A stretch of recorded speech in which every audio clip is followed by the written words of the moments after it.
पूर्वी खबर। दुर्गापुर के एक निजी मेडिकल कॉलेज में द्वितीय वर्ष की छात्रा के साथ कथित तौर पर सामूहिक दुष्कर्म की घटना ने पूरे राज्य में हड़कंप मचा दिया है। इस जघन्य घटना के बाद पूरे क्षेत्र में विरोध फैल गया है। इसी कड़ी में राजनीतिक दलों द्वारा पीड़िता को न्याय देने की मांग की जा रही है। राज्य की विपक्षी पार्टी के नेता शुभेंदु अधिकारी द्वारा एक संवाददाता सम्मेलन कर पीड़िता के परिवार वालों को यह आश्वासन दिया गया कि जल्द ही पीड़िता को न्याय दिया जाएगा। इस संवाददाता सम्मेलन में पीड़िता के परिवारजनक भी उपस्थित रहे। आइए जानते हैं पूरी जानकारी। শাসক যেখানে শোষক সেখানে আইনের শাসন এবং বিচার পাওয়ার কোনো জায়গা নেই। বাকিটা পুলিশ গ্রেফতার করেছে, পুলিশ সঠিক সময়ে চার্জশিট দেবে, পুলিশেরই দায়িত্ব যাতে ফাঁসির মানে ডেথ কনভিকশন হয় বিএনএস এর অন্দরে পশ্চিমবঙ্গ পুলিশ মমতার পুলিশকেই করতে হবে। দাদা মেডিকেল টেস্ট যেখানে হচ্ছে সেই প্রাইভেট কলেজের যার বিরুদ্ধে ওনার বাবা মেয়েটির বাবা অভিযোগ করেছে সে ওই কলেজেরই ছাত্র, তো সরকারি হসপিটাল তো মেডিকেল হয়, কতটা ট্রান্সপারেন্সি থাকবে মেডিকেলের মনে করছেন? আমার তো অনেক আশঙ্কাই আছে, কারণ এমনিতে আমি বলেছিলাম আমি ওই বোন বা কন্যার সঙ্গে মিট করব না, যেহেতু এটা কমপ্লিটলি একটা ওনাদের মা আছেন, একটা এর ব্যাপার রয়েছে। কিন্তু আমি চেয়েছিলাম বাবাকে সঙ্গে নিয়ে গিয়ে যে ডাক্তাররা চিকিৎসা করছে, আমরা খুব উদ্বিগ্ন মেয়েটার চিকিৎসা নিয়ে, বাবাকেও ডাইরেক্ট ডাক্তারের সঙ্গে কথা বলতে দেওয়া হচ্ছে না, উনিও শুনে শুনে করছেন। কোনো মেডিকেল রিপোর্ট বা যা যা রিপোর্টিংয়ের ডকুমেন্টও এখনো হ্যান্ডওভার বাবাকে দেয়নি। পুরো বিষয়টা আপনি যে কোশ্চেন করেছেন খুব ইম্পর্টেন্ট, খুব ঘোলাটে। বেশ, আমাকে সকালবেলা 8টার সময় পারিজাতের মোবাইলে হোয়াটসঅ্যাপ কনফারেন্সে ম্যানেজমেন্ট আমাকে রিকোয়েস্ট করলো যে আমাদের উপরে ভীষণ প্রেসার আছে, আমাদের ডাক্তারবাবুরা কিছু বলবেন না। মানে আমি চেয়েছিলাম ডাক্তারবাবুদের ট্রিটমেন্ট কত দূর হচ্ছে, কি ফাইন্ডিংস পেয়েছেন, যেটা সম্ভব। এটা দেখুন, একদম ছোট্ট মেয়ে, উনার বয়স আমার বয়স খুব একটা তফাৎ নেই, আমাদের সকলেরই কন্যার মতো, এবং ভীষণ মর্মান্তিক বিষয়। অভয়ার পরে এটা একটা আরো এটা একটা ভীষণ মর্মান্তিক বিষয়, যেটা রক্ত মাংসের শরীর যার হুঁশ আছে সে কিন্তু এটা টলারেট করতে পারবে না। আমি চেয়েছিলাম ডক্টরের কাছ থেকে ফার্স্ট প্রায়োরিটি হচ্ছে পানিশমেন্ট, কনভিকশন, 4টে ধরেছে, মেন অ্যাকিউজড বাকি আছে, সেগুলো তো চলবে। পলিটিক্যাল পার্টি, সামাজিক সংগঠন তারা মুভমেন্ট করবে, কিন্তু মেয়েটা কেমন আছে ডাক্তারদের কাছ থেকে শুনতে চেয়েছিলাম। কিন্তু ডাক্তারদের বলে দেওয়া হয়েছে ম্যানেজমেন্টের পক্ষ থেকে, আমার সঙ্গে তো প্রশ্নই নেই, অপোজিশন লিডার কারোর কাছেই মুখ খুলবে না। মহিলা কমিশন উড়িষ্যা আজকে আসছে, অন্য যারা আসছে কারোর কাছেই ডাক্তারদের মুখ খোলা, কথা বলা বারণ। ডাক্তারদের বলে দেওয়া হয়েছে মিস্টার সঞ্জন ঝুঞ্ঝনওয়ালার হসপিটাল এটা, যে এটা পুলিশ বলেছে বা তৃণমূল বলেছে যে যদি মুখ খুলেন তাহলে চাকরি চলে যাবে। এই রাজত্বে আমরা পশ্চিমবঙ্গে বসবাস করি। আমরা খুব কুইক মেয়েটা আমাদের কন্যাটিকে এখান থেকে বাবা মা যখনই রাজি হবে আমরা ভুবনেশ্বর এইমসে শিফট করব, এবং বাকি যা যা কাজ আছে আমরা সেগুলো দেখে নিচ্ছি। সবটা সহপাঠীর কথা বলছেন না, আমি ওটা জানি না, পুলিশের বক্তব্য। আমাকে লোকাল এখানে যারা আছেন তারা রিপোর্ট করছেন যে কালকে আমার সোশ্যাল মিডিয়া পোস্টও দেখবেন, আমি 3টে নাম দিয়েছিলাম যারা অ্যারেস্ট হয়েছে, ভিডিও দিয়ে উপরে লিখেছিলাম অধরা। সেই অধরাকে চাইছে এখানকার সকলে বলছে, এবং গার্ডিয়ানও পরে যা ইনফরমেশন কারেক্ট গ্যাদার করেছে তাতে বলছে যে আরেকজন ছিল মেন ঘটনার মেন যিনি মুখ্য, তাকেও কমপ্লিট করতে হবে, পুলিশকেই করতে হবে, পুলিশকেই করতে হবে।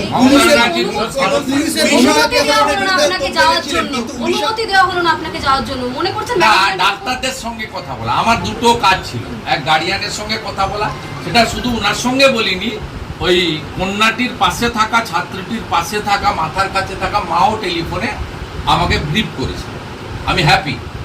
আমি চেয়েছিলাম যে ডক্টর যারা দেখছেন তাদের একজন দুজনের সঙ্গে আমি কথা বলতে, চিকিৎসার অবস্থাটা এবং ওর শারীরিক লেটেস্ট কি অবস্থা আছে জানার জন্য। বেটার ট্রিটমেন্টের জন্য এদের তো লিমিটেশন আছে, শিফট করবো কিনা আমরা অন্য কোথাও বেটার ট্রিটমেন্টের জন্য, সেটা আমি কথা বলতে চেয়েছিলাম।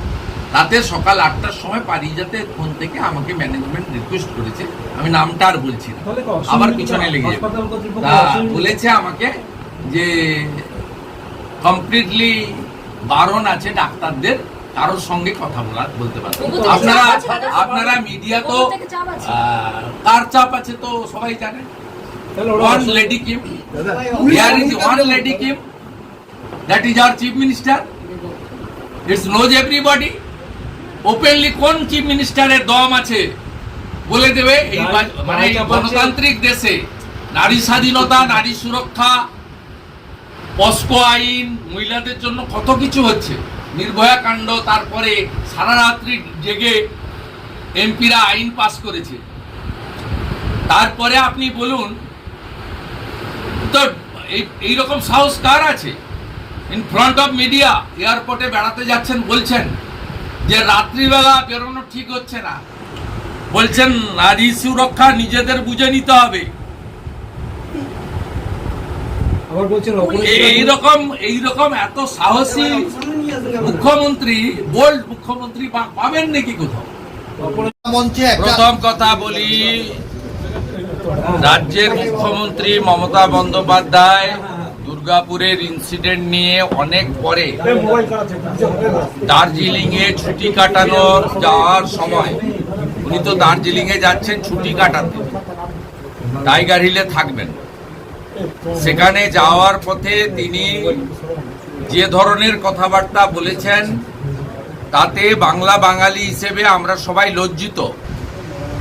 একজন মুখ্যমন্ত্রী বলছেন গার্ল চাইল্ডরা রাত্রে বেরোবে না, বলছেন মেয়েদের নিরাপত্তা নেই, মেয়েদেরকে বুঝে নিতে হবে। এটা কোন জঙ্গলের রাজত্বে আমরা বসবাস করছি? উল্টে তিনি কালকে ভিকটিম ছাত্রীটিকে অ্যাকিউজড করেছেন। ওনার পিতৃদেব আমার পাশে বসে আছে, তিনি গতকালই যথাযথভাবে উত্তর দিয়েছেন, আপনারা জানেন। আমরা আশা করেছিলাম মুখ্যমন্ত্রী গতকাল তার চার্টার ফ্লাইট নিয়ে অন্ডালে নেমে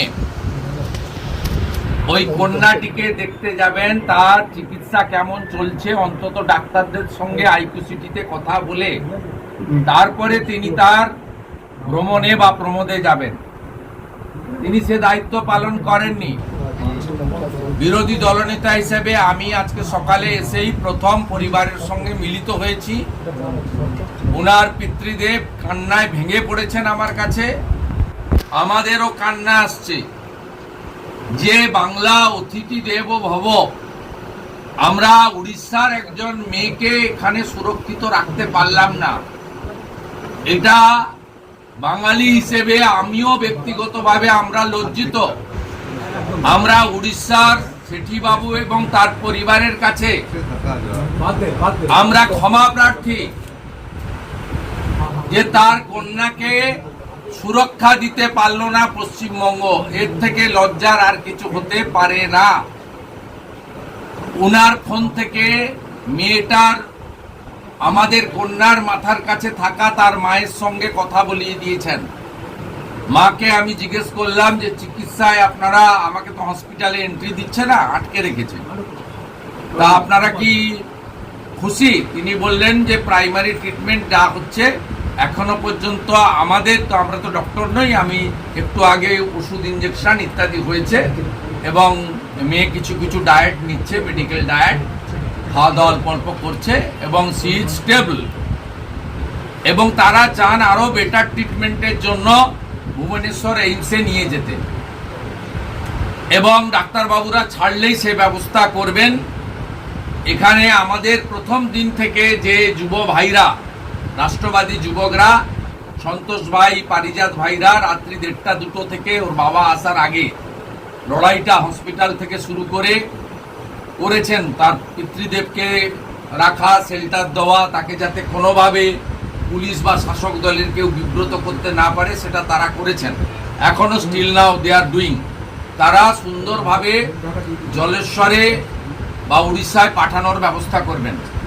আমি শুনে আরও লজ্জিত যে মুখ্যমন্ত্রী আসেননি, ফোনও করেননি, অথচ উড়িষ্যার মুখ্যমন্ত্রী মোহন মাঝি তিনি ফোন করে সহানুভূতি জানিয়েছেন এবং কন্যাটির ছাত্রীটির ভবিষ্যতের ব্যাপারে সহযোগিতার আশ্বাস দিয়েছেন। উনার মাতৃদেবী পিতৃদেবী আরেকটা বিষয় আমার কাছে বলেছে যে আমার মেয়েকে এখানে আমরা রাখবো না। আমরা 80 লক্ষ টাকা ক্যাপিটেশন ফি দিয়ে ভর্তি করিয়েছি আইকিউ সিটিতে। আমরা আমার মেয়েকে এখানে রাখবো না, মেয়ের ভবিষ্যৎ কি হবে? মেয়ে সেকেন্ড ইয়ারের স্টুডেন্ট। আমি উনাকে আশ্বস্ত করেছি, মোহন মাঝিজি যখন আপনাদেরকে পাশে দাঁড়ানোর কথা বলেছেন, আমিও কথা দিচ্ছি মোহন মাঝিজি এবং ধর্মেন্দ্র প্রধানজির সঙ্গে আমিও যোগাযোগ রাখবো এবং আপনারা ওখানে চলে যাওয়ার পরে জলেশ্বরে আপনাদের বাড়িতেও আমি যাব এবং আপনার মেয়ের ভবিষ্যৎ যাতে সুরক্ষিত হয়, মাঝপথে তার ভবিষ্যতে যাতে অন্ধকার নেমে না আসে, তার জন্য আমরাও সম্পর্ক রাখবো বা সহযোগিতা করব। ওনার আরেকটা বক্তব্য যে মূল অ্যাকিউজড এখনো গ্রেপ্তার হয়নি। আজ নিয়ে মোট 4 জন গ্রেপ্তার হয়েছে। আজকে যে গ্রেপ্তার হয়েছে নাসির উদ্দিন, তিনি দুর্গাপুর পুর নিগমের অস্থায়ী কর্মী, তৃণমূলের ক্যাডার। ওনার বাবা পার্টির পোর্টফোলিও হোল্ডার। এই ঘটনার সঙ্গে এতদিন তো অনেক তথ্য চলছিল, আজকে আরেকটি নতুন তথ্য যুক্ত হলো যে এই গণধর্ষণের সঙ্গে সরাসরি তৃণমূল কংগ্রেসের পদাধিকারী যুক্ত। हमारे चैनल को लाइक शेयर सब्सक्राइब करना ना भूलें और बेल आइकन को दबाना